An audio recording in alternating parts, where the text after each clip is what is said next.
me place en cellule avec un co-détenu italien. Un jour, on est en promenade et je l'appelle, il était en train de discuter, donc il était plongé dans sa conversation. Et là, je lui balance les seuls deux mots que je connaissais d'opéra. Oh, sole mio. Vraiment, c'était comme ça, mais je rigolais, moi. Et de là, je découvre donc cette voix d'opéra. Moi, j'ai grandi à Marseille, j'ai grandi dans les quartiers.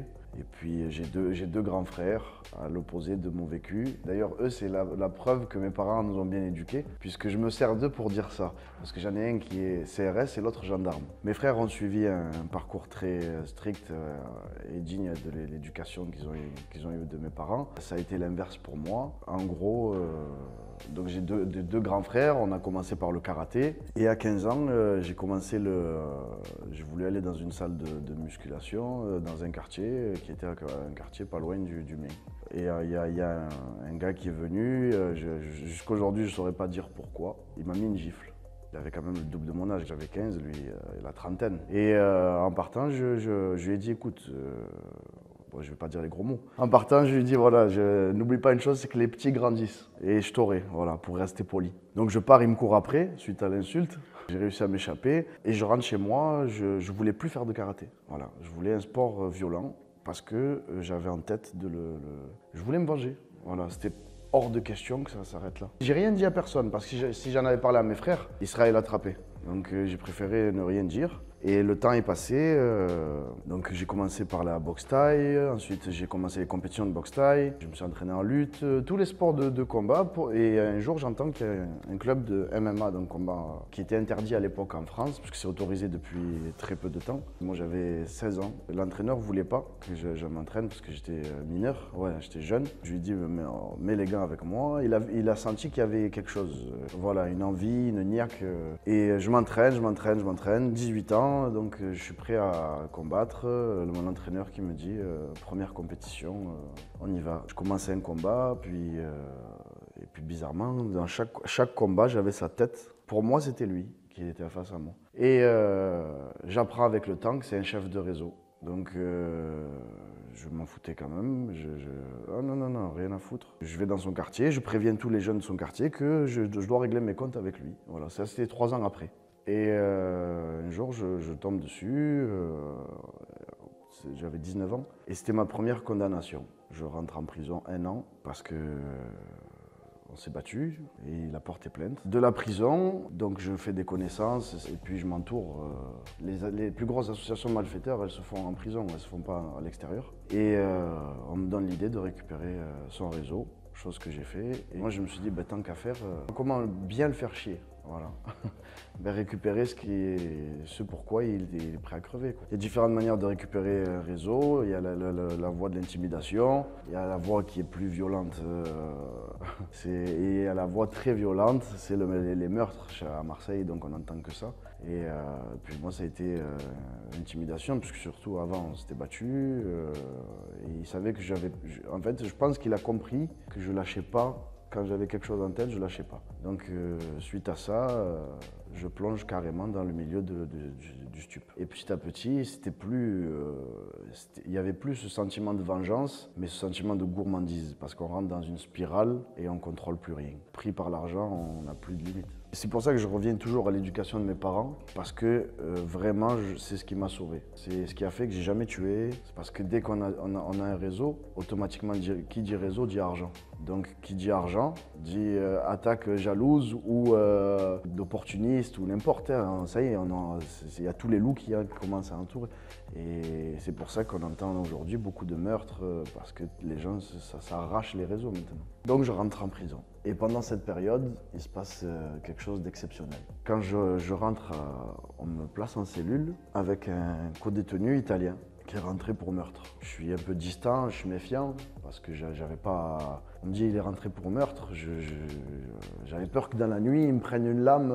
On ne sait pas ce qui se passe dans sa tête. Et un jour, on est en promenade, j'avais une anecdote que je voulais raconter avec les collègues, et mon co-détenu Bruno, qui avait vu qui était témoin de ce que je racontais. Donc j'ai voulu l'appeler pour qu'il vienne dire ouais c'est vrai, j'ai vu, c'est vrai ce qu'il dit. Et je l'appelle, il était en train de discuter, donc il était plongé dans sa conversation. Bruno, donc il continue à parler, il était là, et là je lui balance les seuls deux mots que je connaissais d'opéra. Je le fais. Oh sole mio. Vraiment, c'était comme ça, mais je rigolais, moi. Voilà. Vraiment, ouais, comme ça, comme ça. Et de là, je découvre donc cette voix d'opéra, alors que peut-être quelques semaines avant, si on m'avait dit que je serais chanteur d'opéra, je me serais vexé. J'aurais pas rigolé. Je me serais vexé parce que chanteur d'opéra, c'est de... Alors que on peut le dire à quelqu'un qui promène dans la rue, ouais, tu vas être chanteur d'opéra ou je sais pas, mais quelqu'un d'un quartier qui gère, je suis un gentil, moi, boxeur, rien à voir avec ce milieu. C'est un autre monde. Et donc le chef de détention qui vient, qui ouvre la porte de la promenade et qui dit qui c'est qui a chanté. Donc je lui dis que c'est moi et à ma grande surprise, c'est lui et sa femme sont de grands amateurs d'opéra. Lui, il a été impressionné parce qu'il m'a dit je t'ai entendu, ça a résonné vu qu'il s'est entouré de murs. Quoi qu'on fasse, on entend, quoi. Là-bas, oui, on peut dire les murs ont des oreilles. Donc il me convoque, il me dit vous pouvez passer au bureau après. Et il parle de ça avec moi, il me dit mais vous le saviez? Je dis non, non, non. Il me ramène 2 CD, je les ai encore. 2 CD de Pavarotti. Je savais que c'était le gros chanteur d'opéra. Voilà, c'était mais je savais pas que je savais que c'était un des préférés des Italiens, Pavarotti, mais sans plus. Voilà.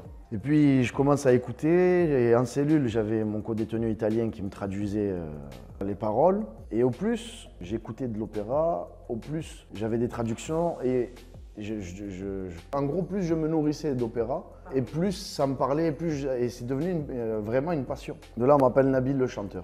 Mais c'était rigolo parce que les gens de la prison, ils appelaient leurs femmes ou leur famille et tout, ils disaient oh, il y a un mec, il a une voix de malade. Et ils m'appelaient par la fenêtre, Nabil, oh chante. Et moi je chantais par la fenêtre, mais c'était parce que je suis un bon vivant, j'aime rire. Donc je chantais et puis ils étaient... Non, tout le monde était impressionné. Hein. Première peine que j'ai faite, quand je rentrais, je pensais à la sortie, avec qui je vais trafiquer. C'était ça. Et là, mon association malfaiteur, c'était Pavarotti. Ça veut dire que je me suis dit, c'est avec Pavarotti que je vais trafiquer. S'ils m'entendent là-haut, il va péter un câble. Je voulais vraiment m'en sortir. Ouais. Je voulais vraiment m'en sortir parce que j'avais ce truc qui me pesait d'avoir blessé ma famille. Même si j'ai continué et que j'ai fait d'autres peines, que j'étais un petit con, hein, je l'avais gardé en tête. Et là, je me suis dit vraiment, tu as quelque chose. Tu as un fil qu'il ne faut pas que tu lâches. Parce que je pense que c'est... Si je réussis ça, dans ça, je sais que j'ai le pardon de la famille. Donc je m'accroche à cette corde fort et je la lâche plus. Donc au bout d'1 an, je sors de prison. Le chef de détention qui m'accompagne jusqu'à la sortie et qui me dit vraiment, vous devez vraiment faire quelque chose dans la musique et plus particulièrement l'opéra. À ma sortie, je crois que c'est peut-être 3 ou 4 jours après, hein, je vais à l'opéra. Je rentre dans l'opéra, je regarde un spectacle d'opéra. Avant, je disais un concert. J'ai appris que c'était un récital. J'écoute et à la fin, les gens applaudissent, se lèvent. Et avant que tout le monde parte, je suis vite descendu, je suis monté sur scène. C'est vrai que c'est culotté. Et avec du recul, je me dis putain, c'est chaud quoi, ce que t'as fait. Ah là, c'était le bordel. La pianiste a pété les plombs, a appelé la sécurité. Et moi, j'étais là, j'ai dit non, non, mais j'ai découvert ma voix, je suis ténor et tout. Je suis ténor, je veux la vie d'un professionnel. Mais pour moi, en fait, j'avais respecté le truc parce que j'ai attendu la fin sagement. Donc pour moi, c'est pas comme si je coupais la parole ou je coupais un spectacle. Je monte vraiment sur scène à la fin. Ça veut dire ça y est, le combat il est fini, comme on dit. Et la pianiste qui dit mais qu'est-ce que c'est que ce Capharnaüm et tout, elle criait, elle devenait fou. Et mon Capharnaüm aussi, je l'ai appris ce jour-là. Je savais pas ce que c'était un Capharnaüm. Je croyais qu'elle me traitait de cafard tellement. Donc je leur dis j'aimerais chanter. Et moi je savais pas. Le titre que j'ai voulu chanter, c'est un des airs les plus durs pour un ténor. Et je commence donc ces notes et elle lève la tête et elle se dit ah peut-être il est pas si fou que ça le harbi, non je rigole.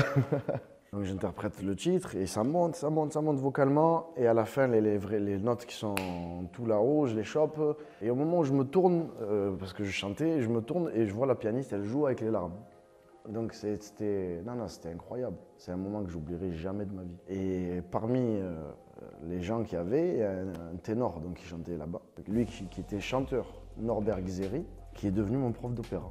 Voilà. Et ensuite, derrière, il y a une vidéo qui a été postée. J'ai été contacté par The Voice, Incroyable Talent. Donc j'avais choisi Incroyable Talent. Et donc, suite à Incroyable Talent, m'a permis d'avoir de la visibilité. J'ai fait quelques titres, notamment un titre où j'ai eu un grand succès, Bella Ciao. Bella Ciao, en fait, l'italien m'en avait parlé quand on était en cellule de cette chanson. Parce que moi, quand j'avais tous les titres de Pavarotti sur les CD, je lui disais tel titre, il me plaît, tel titre, non. Et il me dit, putain, il n'y a pas Bella Ciao. Et Bella Ciao, je lui dis, pourquoi, c'est quoi? Il me dit, c'est un chant partisan italien. Et il me dit vraiment, ce titre, c'est quelque chose. Mais il m'en a parlé, donc il m'en parlait pas tous les jours, il m'en a parlé vraiment une ou deux fois. Et arrive en France cette grande série, La Casa de Papel. Je regarde la série et là, Bella Ciao. Et là d'un coup, parce que j'avais pas fait de titre encore, j'avais pas fait d'autres titres, je voulais pas faire de titre, je voulais que le premier titre soit quelque chose de lourd. Donc je vais démarcher, je citerai pas de nom, hein, mais je vais démarcher des rappeurs. Parmi tous ces les plus gros. Parmi ces rappeurs, j'ai des refus catégoriques. Je me dis, ben, tu sais quoi, pose-le tout seul. Je trouve un studio, je pose cette voix, et entre-temps, tout ce temps-là, La Casa de Papel connaît un succès énorme. Et je me dis, tiens, vu que c'est un grand succès, refais la boucle que tu as fait juste avant, mais cette fois-ci avec une maquette. Et je refais la même boucle, mais à l'inverse. Je commence par Gims, alors que c'était le dernier que je suis allé voir. Donc il écoute, et d'un coup il dit, il faut le faire dans 15 jours. De là, il envoie à Dadju ma version. Dadju qui dit, est-ce que tu peux demander à Maestro si je peux poser avec lui? Donc je dis, ben, allez, ça marche, on se fait un titre tous les trois. Ils reviennent, ils me disent, écoute, on pense que ça manque d'une touche féminine, Vita. Derrière, ils me proposent Slimane. Et ça a connu un succès énorme. Ça a été disque de diamant, un des titres les plus écoutés en 2018. Et puis j'apprends que c'est pas un tube, mais un hit. Derrière, je fais un titre avec Soprano. Et puis ensuite, je continue ma course seul. Et avec le temps, je m'aperçois que c'est impossible.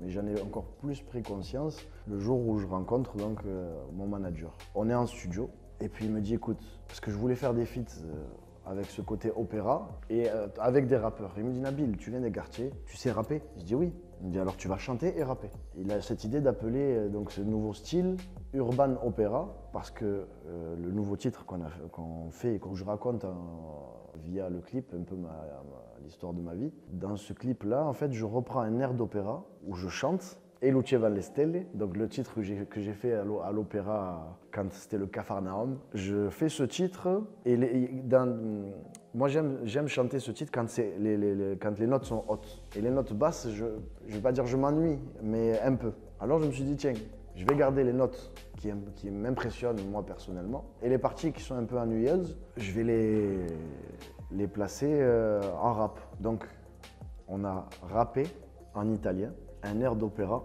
et on a appelé ce style urban opéra. Quand je vois ce parcours, ouais, je me dis c'est quand même beau. C'est quand même beau ce que j'ai fait. Déjà, ma première réussite, elle est du côté famille, puisque d'un côté famille, ça nous a grave ressoudés. Dieu pardonne. Pourquoi on ne pardonnerait pas? Et donc la famille m'a pardonné.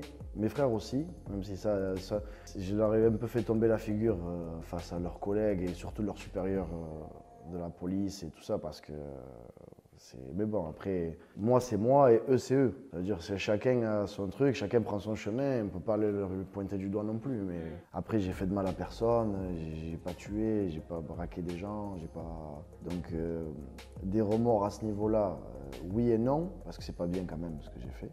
Mais c'est surtout ce qui a fait ce que je deviens. Voilà, et c'est ce qui a fait surtout que je découvre ma voix comme ça. Voilà.